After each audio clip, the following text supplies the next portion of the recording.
नमस्कार आमर सांगे एबे अछन प्रवीण पट्टनायक आज्ञा जी बौद्ध धर्म उपरे बहुत गवेषणा कर विशेषकर पद्मसंभवकर जन्मस्थान के लेकिन दीर्घ 14 वर्षर गवेषणा रही आउ सी प्रमाण करुछन जे संबलपुर ही गुरु पद्मसंभवकर जन्मस्थान जेन संबल कथा कहुसी संबल कथा कहुसी सेटा ही संबलपुर बोलिकी से प्रमाणित करुछन तो तांको संगे कथा हेबा। आज्ञा नमस्कार। आज्ञा आपण आसते काली आमर कार्यक्रम में सामिल हेले बेस आरंभ है आउ से आपण बहुत प्रमाण भी उपस्थापित कले लोकों जे केमती संबलटा संबलपुर एवं गुरु पद्मसंभव जन्मस्थानटा संबलपुर तो आपण केमती चिंता करथिले गुरु पद्मसंभव विषय प्रथम खोजापी केमती आरंभ करथिले?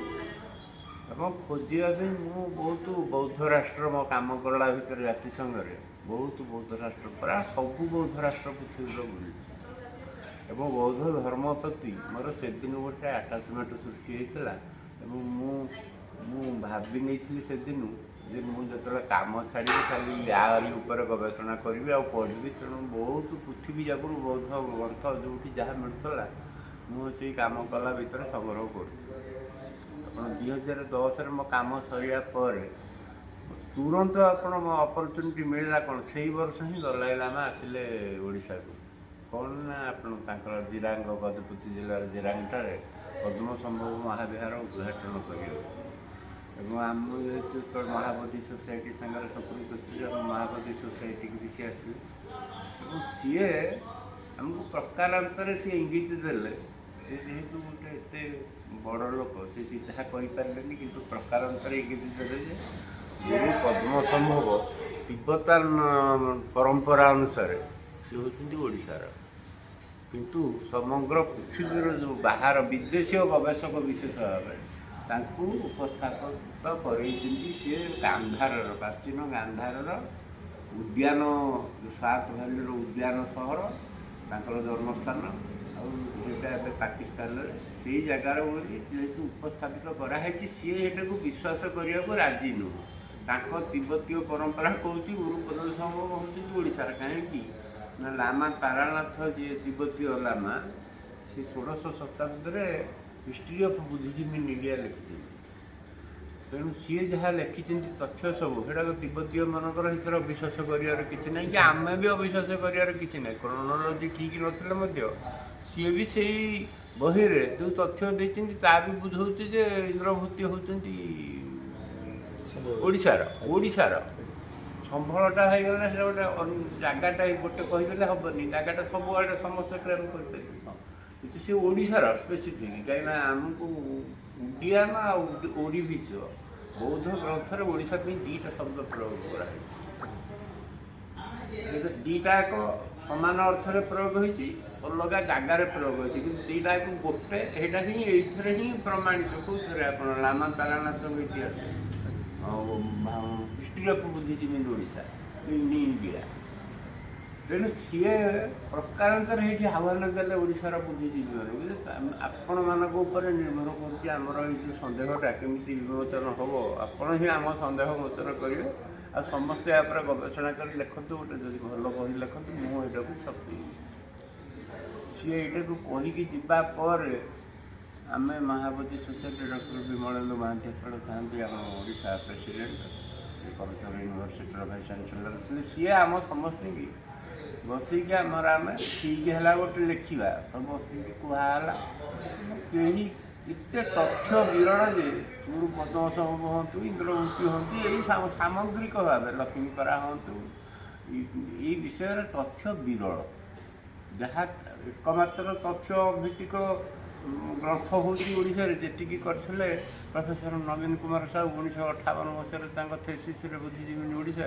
से मात्र ओडिशा हूँ मूल गवेषणा तथ्य आउ कौन कहीं आपर किसी गवेषणा करना ताकू ही समस्त रेफर कर केते वर्ष है केते गवेषणा है ना पृथ्वी आ विदेशी मैंने आमर कहीं ना विदेशी मैंने बेसी आकर्षित तिब्बत प्रति इतिहास संस्कृति प्रति से बहुत बड़ी देखते आ सब अनेक हूँ आप काल्पनिक मैंने लिजेंडरी जिन भर्ती कर तिब्बतीय ग्रंथ प्राय आप लिजेंडरी से जो दिन है पद्म दलाई लामा का आह्वान सेटा पर आम ए समस्त ଚେଷ୍ଟା କଲେ କେହି ଆଗେଇ ପାରିବେନି।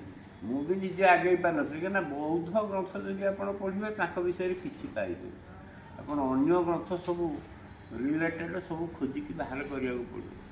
ଯାହା ହଉ ସିଏ 2012ରେ ସିଏ ଗୋଟେ ତାଙ୍କ ଆଳୁ କିଛି ଆମକୁ ନ କହିକିରି ଗୋଟେ 3 ମାସିଆ ଆଡ଼ଭାନ୍ସ ନୋଟିସ୍ ଦେଲା ଭଳିଆ ସେ ଗୋଟେ କାର୍ଯ୍ୟକ୍ରମ ସ୍ଥିର କରିଦେଲେ, ଚଲାଇଲା ମା ତାଙ୍କର ସିଏ ଭୁଟାନ ପ୍ରଧାନମନ୍ତ୍ରୀ ଆସିବେ ସେଇ ବର୍ଷ। ସିଏ ମହାବୋଧି ସୋସାଇଟିର ବୁଦ୍ଧ ମନ୍ଦିରରେ ଗୁରୁ ପଦ୍ମସମ୍ଭବଙ୍କ ପ୍ରତିମୂର୍ତ୍ତି ଯେଉଁଟାକୁ ଭୁଟାନ ଗଭର୍ଣ୍ଣମେଣ୍ଟ ଦେଇଥିଲା ଆପଣ ବ୍ରୋଞ୍ଜ ମୂର୍ତ୍ତି, ତାକୁ ପ୍ରତିଷ୍ଠା କରିବେ। ଆଉ ପଦ୍ମସମ୍ଭବଙ୍କ ବହିକୁ ଉନ୍ମୋଚନ କରିବେ। ପଦ୍ମସମ୍ଭବ ବହିର ନାଁ ଗନ୍ଧ ନାହିଁ, ଗୋଟେ ବି ଆର୍ଟିକଲ୍ ସେତେବେଳକୁ ନାହିଁ। ସେଇ 3 ମାସ ଭିତରେ ପ୍ରାଣପଣେ ସମସ୍ତେ ଚେଷ୍ଟା କଲୁ ଲେଖିବାକୁ। ସେ ତ କରିଦେଲେଣି ନା, ବହିଟା କେମିତି କରିବାକୁ ପଡ଼ିବ।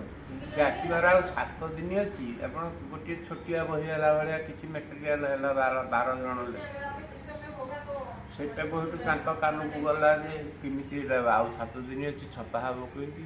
ସିଏ ଟିକି କହିକିରି ସେ ବହିଟିକି ଛପା ହେଲା, ସେ ଉନ୍ମୋଚନ କଲେ।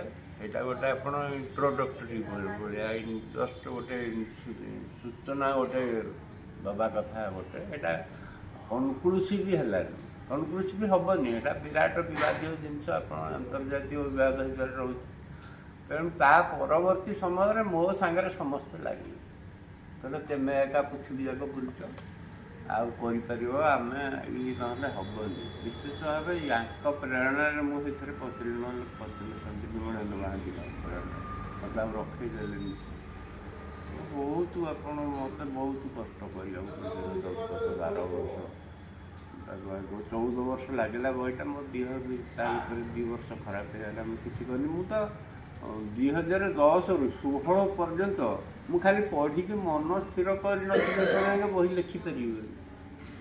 ଆପଣ ଯେତେବେଳେ ପର୍ଯ୍ୟନ୍ତ ଗୋଟେ ଆତ୍ମସନ୍ତୋଷ ଆସିନି ଯେ ମୁଁ ପାରିବି, ଏଇଟା ମୋର ରିସ୍କ ଜିନିଷ ଯେଉଁଟା ଆନ୍ତର୍ଜାତୀୟ ବିଭାଗ ଅଛି, ମୁଁ ଲେଖିବି କେମିତି। ତା ଭିତରେ ମୁଁ 16ରେ ମନସ୍ଥ କଲି 50%, ହଁ 50% ସାଟିସ୍ଫ୍ୟାକ୍ସନ୍ ଆସିଥିଲା, ମୁଁ ପାରିବି। 16ରେ ମନସ୍ଥ କରି ଲେଖିବି ବୋଲି। ତା ପୂର୍ବରୁ ଯାହା ସବୁ ପଢ଼ିଥିଲି ନୋଟ୍ କରିକି ଲେଖିଥିଲି। 16ରୁ 19 ଭିତରେ ମୁଁ ପ୍ରାୟ 70% କାମ ବହିର ସାରିଥିଲି। 19ରେ ମୋ ଦେହ ଖରାପ ହେଇଗଲା। 21 ଡିସେମ୍ବର ପର୍ଯ୍ୟନ୍ତ ମୁଁ ଆଉ କିଛି ଛୁଇଁନି। ଏଥିରୁ ବି ଗୋଟେ ଭୁଲିଗଲି, କାହିଁକିନା ମୋ ମାନେ ଜୀବନ ବି ସଙ୍କଟାପନ୍ନ ଥିଲା। ମୁଁ ଆଉ ବହି ବିଷୟ ଭାବିନି, ମୁଁ ବହୁତ ଭୁଲି ଯାଇଥିଲି। 21 ଡିସେମ୍ବରରେ ମୁଁ ଭାବିଲି ଯେ ନାଇଁ ମୁଁ ବସିଯିବି। ତେଣୁ ତା ପରଠୁ 22-23 2 ବର୍ଷ ଯାକ ମୁଁ ପୁରା ଲାଗିଛି। ଆଉ 30% ଯାହା ଥିଲା ସାରିକି ଆଉ 24ରେ ହେଇଗଲା। ଏଇଟା ହେଉଛି ଆମ ଦେଶର ପ୍ରଥମ ପ୍ରାମାଣିକ ଗ୍ରନ୍ଥ ଆଉ କମ୍ପ୍ଲିଟ୍ ଗ୍ରନ୍ଥ ଗୋଟିଏ ଗୁରୁ ପଦ୍ମସମ୍ଭବଙ୍କ। ଏଇଥିରେ ଆପଣ ଆଉ ସମ୍ବଲପୁର ଛଡ଼ା, ସମ୍ବଲପୁର ପ୍ରାଚୀନ ସମ୍ବଲପୁର ମୁଁ କହୁଛି। ଏବେ ତ ଆପଣ ତାଙ୍କ ଜନ୍ମସ୍ଥାନଟା ଆପଣ ଏବେ ବର୍ତ୍ତମାନର ଝାରସୁଗୁଡ଼ା ଜିଲ୍ଲାରେ ଯାହା ଯେତିକି ମୋ ପାଖରେ ସୂଚନା ଅଛି। କିନ୍ତୁ ସମ୍ବଲପୁର ହେଉଛନ୍ତି ସିଏ, ତା ଛଡ଼ା ପୃଥିବୀର କେହି ଆଉ ତାଙ୍କୁ ଅନ୍ୟ ଜାଗାରେ କ୍ଲେମ୍ କରିପାରିବେ ନା। ମୁଁ ଆପଣ ମାନେ ଦୃଢ଼ ଭାବରେ ଯେତେ ଚ୍ୟାଲେଞ୍ଜ ଆସିଲେ ମୁଁ ପ୍ରମାଣ କରିବାକୁ ପ୍ରସ୍ତୁତ ଅଛି, ସମ୍ବଲପୁର ଛଡ଼ା ଅନ୍ୟ କେଉଁଠାରେ ହେଇପାରିବ। ତ ଆମେ ଆଉ ଗୋଟେ ତ ବହି ଲେଖିବା ଆପଣଙ୍କ ପାଇଁ ଗୋଟେ ବଡ଼ ଚ୍ୟାଲେଞ୍ଜ ଥିଲା। ବହୁତ 14 ବର୍ଷ ପରିଶ୍ରମ କଲେ।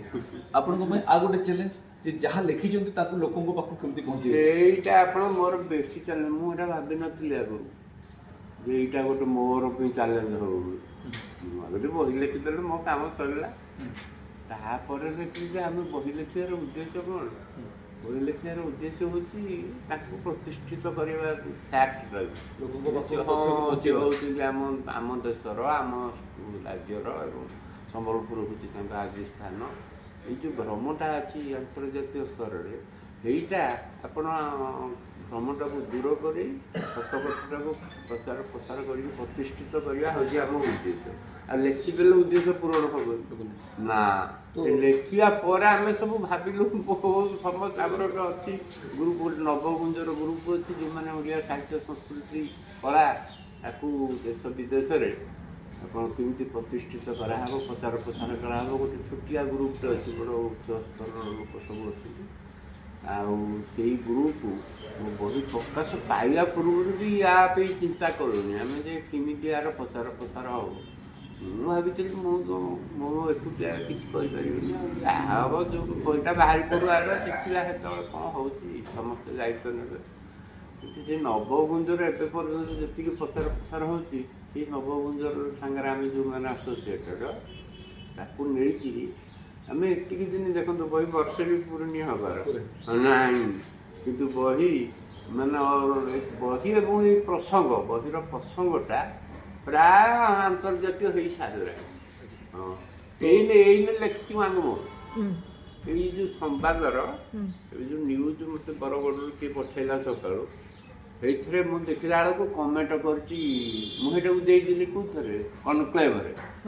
ହଁ ସାଙ୍ଗେ ସାଙ୍ଗେ ୱାଙ୍ଗମ କମେଣ୍ଟ କରିକି କିଏ ଅଛ ଟିକେ ବେଗେ ଆକୁ ଟ୍ରାନ୍ସଲେଟ୍ କର ଆପଣ କରିକି ତାକୁ ଦେଇଦେବେ। ହଁ ଠିକ୍ ଠିକ୍। ୱାଙ୍ଗମ ହେଉଛି ୱାର୍ଲଡ ବୁଦ୍ଧିଷ୍ଟ ଆସୋସିଏସନ୍ ରହିଲା ଆମେରିକା। ମାନେ ସେମାନଙ୍କ ନଜର ଅଛି ନଜର ଖାଲି ନାହିଁ ସିଏ ତ କାମ କରିସାରିଲେଣି। ସିଏ ତ ଆପଣ କରୁଛନ୍ତି ରତ୍ନଗିରିରେ ଗୁରୁ ପଦ୍ମ ସମ୍ଭବ କନକ୍ଲେଭ ଯେଉଁଟା ମାନେ ହିଷ୍ଟ୍ରି ହେଇଯିବ ଆପଣ ଆମ ପଦ୍ମ ସମ୍ଭବ ପ୍ରସଙ୍ଗରେ ଓଡ଼ିଶାରେ ହିଷ୍ଟ୍ରି କ୍ରିଏଟ୍ ହେଲା ଭାବନ୍ତୁ। 1500 ବିଦେଶୀ ବୌଦ୍ଧ ପ୍ରତିନିଧି ଆସିବେ ରତ୍ନଗିରିରେ ହେବ ଆପଣ 5 ଦିନିଆ ଆନ୍ତର୍ଜାତୀୟ କନକ୍ଲେଭ ତା ନାଁ ହେଉଛି ଗୁରୁ ପଦ୍ମ ସମ୍ଭବ କନକ୍ଲେଭ। ତାକୁ ରାଜ୍ୟ ସରକାର ସମ୍ପୂର୍ଣ୍ଣ ଭାବରେ ସାହାଯ୍ୟ ସହଯୋଗ କରୁଛନ୍ତି ତାଙ୍କ ସ୍ପନ୍ସରସିପ୍ ରହୁଛି। ମାନେ ପୁରା ମୁଁ ତାଙ୍କୁ ପ୍ରସ୍ତାବ ଦେଇଥିଲି ସରଳ ଭାବରେ କର ଯେ କହିଲେ ନାହିଁ ଆମେ ସରଳ ଭାବରେ କରିପାରିବୁନି ଯେହେତୁ ସରକାର ଆମେ ସେଥିରେ ଜଡ଼ିତ ରହୁଛୁ ତା ଆମର ଗୋଟେ ଷ୍ଟାଣ୍ଡାର୍ଡ଼ ମେଣ୍ଟେନ୍ କରିବାକୁ ପଡ଼ିବ। ଇଏ ଏକଦମ ବହୁତ ଉଚ୍ଚ ସ୍ତରରେ ଗୋଟେ ବିରାଟ କମିଟି କରାହେଇଥିଲା ତାଙ୍କ ସବୁ ମତାମତ ଦେଇ ପ୍ଲାନିଂ କରାହେଇଛି ଆଉ ସିଏ ମାନେ ଅଲରେଡ଼ି ସେଟ୍ ହେଇଗଲାଣି ଥ୍ରୁ ହେଇଗଲାଣି ସିଏ ତା ଚକା ଗଡ଼ିବା ଆରମ୍ଭ ହେଇଗଲାଣି 16 ତାରିଖରୁ। ଏବେ ଏବେ ଆଉ ଗୋଟେ ବଡ଼ ସମସ୍ୟା ହେଲା ସମ୍ବଲପୁରରେ ଯେଉଁ ଲୋକମାନଙ୍କ ଭିତରେ ସଚେତନତା ଆଣିବା ତାଙ୍କୁ କେମିତି ଆମେ କରିବା ଲୋକଙ୍କୁ ଲୋକାଲ ଲୋକ ଯେଉଁମାନଙ୍କୁ ନେଇକରି ଆମେ କାମ ଆରମ୍ଭ ଦରକାର ସେଇଟା ଦେଖନ୍ତୁ ଆପଣ ମୁଁ ଭାବୁଛି ଆପଣ ଏଇ ଯେଉଁ ପଦ୍ମ ସମ୍ଭବ କନକ୍ଲେଭ ଯେଉଁଟା ଜାନୁଆରୀ ମାସରେ ପ୍ରୋଗ୍ରାମଟା ଆପଣ ସେଇଟା ସରିଗଲା ବେଳକୁ ଓଡ଼ିଶାରେ ଗୋଟେ ଆପଣ ଚର୍ଚ୍ଚା ବ୍ୟାପକ ଭାବରେ କାହିଁକିନା ଇଣ୍ଟରନ୍ୟାସନାଲ ମିଡ଼ିଆ ଆସିକି ରହିବେ ଏଠି ତାଙ୍କ ପାଇଁ ସବୁ ହୋଟେଲ ବୁକ୍ ହେବା ଆରମ୍ଭ ହେଲାଣି ଯେତିକି ଚଣ୍ଡିଖୋଲରେ ଅଛି ଭୁବନେଶ୍ୱରରେ ବି ଯେତିକି ଅଛି ପୁରା ପୁରା ଇଣ୍ଟରନ୍ୟାସନାଲ ମିଡ଼ିଆ ଆସିବ। ଯିବେ ଗୋଟେ ଟିମ୍ ଏଇ ମାସରେ ସବୁ ଆମ୍ବାସାଡର ମାନଙ୍କୁ ଆପ୍ରୋଚ୍ କରିବାକୁ ସରକାରଙ୍କ ତରଫରୁ ଆପଣ ତା ପାଇଁ ନୋଡାଲ ଅଫିସର କରାହେଇଛି କଲଚରର ଡାଇରେକ୍ଟରଙ୍କୁ। ହଁ ପୁରା ଆପଣ ମାନେ ଏଇ ବିଷୟଟା ସରିଲେ ତାପରେ ଆମେ ପ୍ଲାନ୍ କରିବା ଆପଣ କ'ଣ ଆଉ ଅଧିକା ଗ୍ୟାପ୍ ରହିଲା କେମିତି ଫିଲ୍ଅପ୍ କରିବା କାହିଁକିନା ସେଠି ଯାହା ହେଲେ ବି ଏଠି ଲୋକାଲରେ ପ୍ରଭାବ କମ୍ ପଡ଼ିବ। ଆମେ ତାକୁ ପୁଣି ଏ ଲୋକଙ୍କ ପାଖକୁ ପହଞ୍ଚେଇବାକୁ ପଡ଼ିବ। ଏତେ ଜିନିଷ ହେଉଛି ଆପଣମାନେ ସେଥିରେ ଡକା ହେବ ନା ଆପଣ ଝାରସୁଗୁଡ଼ା ବାଲାଙ୍କୁ ପଦ୍ମପୁର ବାଲାଙ୍କୁ ସମ୍ବଲପୁର କହିଛୁ 100 ଆସିବେ ଏଇଠୁ ରଖା ହେବ 500 ଆମର ଟାର୍ଗେଟ୍ ଅଛି ସିଏ 1500 ଆମ ଦେଶରୁ 500 ସେଥିରୁ ବାହାରୁ 400 କେବଳ ସମ୍ବଲପୁର ଝାରସୁଗୁଡ଼ା ଏଇ ଅଞ୍ଚଳରୁ 100। ନିଶ୍ଚିତ ଭାବରେ ଗୋଟେ ବହୁତ ବଡ଼ ଉପଲବ୍ଧି ଆମ ପାଇଁ ଯେ ଯେଉଁ ଜିନିଷ ଆମେ କରିବା କଥା ଲୋକାଲ ଲୋକ ଚିନ୍ତା କରିବା କଥା ସେଇଟା ସାର୍ ଆରମ୍ଭ କରିଛନ୍ତି ଏତେ ପରିଶ୍ରମ କରିଛନ୍ତି ଦୀର୍ଘ 14 ବର୍ଷ ଧରି ବହୁତ ବହୁତ ଆଜ୍ଞାକୁ ଧନ୍ୟବାଦ। ଆଉ ମୋର କ୍ଷମତା ନାହିଁ ଆରମ୍ଭ କରିବ ମୋ ପଛରେ ଅଛନ୍ତି ଆମ ନିହାତି ନବଗୁଞ୍ଜର ଟିମ୍ ନବଗୁଞ୍ଜର ଟିମ୍ ସମସ୍ତଙ୍କୁ ଧନ୍ୟବାଦ ତାଙ୍କ ଯୋଗୁଁ ସାହସ କରିକି ଆମେ ଆଗଉଛୁ। ମୋର ବ୍ୟକ୍ତିଗତ ପ୍ରଭାବ ବି ଅଛି କିଛି ପରିମାଣରେ ମୋର ତ ନୁହଁ ମୋ ବାପାଙ୍କର ମୋ ପରିଚିତି ଅପେକ୍ଷା ଆମ ବାପାଙ୍କ ପରିଚିତି ମୋତେ ବି ସାହାଯ୍ୟ କରୁଛି ଏଇ ଜିନିଷରେ ଆଗେଇବାକୁ।